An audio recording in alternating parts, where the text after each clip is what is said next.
Hello students, आप सभी का हार्दिक स्वागत है कक्षा 7वीं के ई लर्निंग हिंदी के वसंत के कक्षा में। तो स्टूडेंट्स, कल हमने क्या किया था? कल हमने जो शाम एक किसान नामक कविता है उसके कुछ ऑब्जेक्टिव टाइप या बहुत शॉर्ट आंसर टाइप या मतलब वन वर्ड टाइप क्वेश्चन के आंसर्स को डिस्कस किया था। आज हम क्या करने वाले हैं?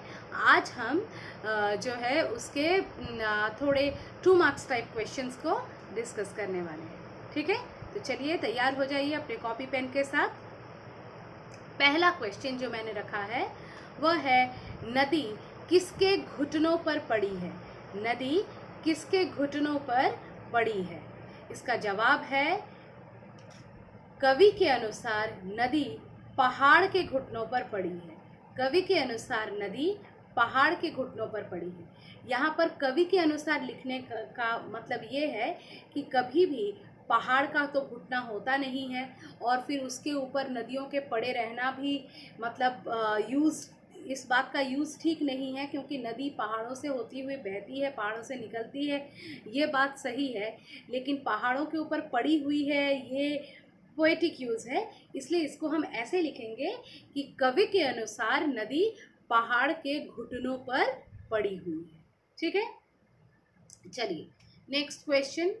कविता में कवि ने अपने आप को क्या बताया है? कविता में कवि ने अपने आप को क्या बताया है? बोलिए तो आंसर क्या होना चाहिए? कविता में कवि सर्वेश्वर दयाल सक्सेना जी खुद को एक किसान समझते हैं।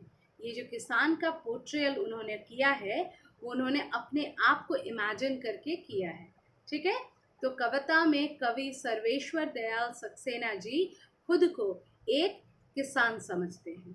ठीक है, नेक्स्ट। अचानक कौन बोलता है? अचानक कौन बोलता है? कौन बोलता है? Very easy answer. कवि के अनुसार अचानक एक मोर बोल उठता है। हर जगह ही आपको कवि के अनुसार को देना है। कवि के अनुसार अचानक एक मोर बोल उठता है। ठीक है, नेक्स्ट क्वेश्चन। नेक्स्ट क्वेश्चन है, कवि को नदी कैसी प्रतीत होती है? कवि को नदी कैसी प्रतीत होती है? कवि सर्वेश्वर दयाल सक्सेना जी को नदी एक चादर सी प्रतीत होती है।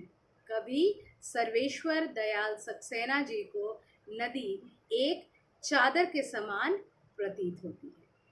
ठीक है, मतलब नदी चादर तो नहीं है, लेकिन कवि यहाँ देखिए, कवि का यूज़ उसके कविता के लिए उनका पर्सनल यूज़ है।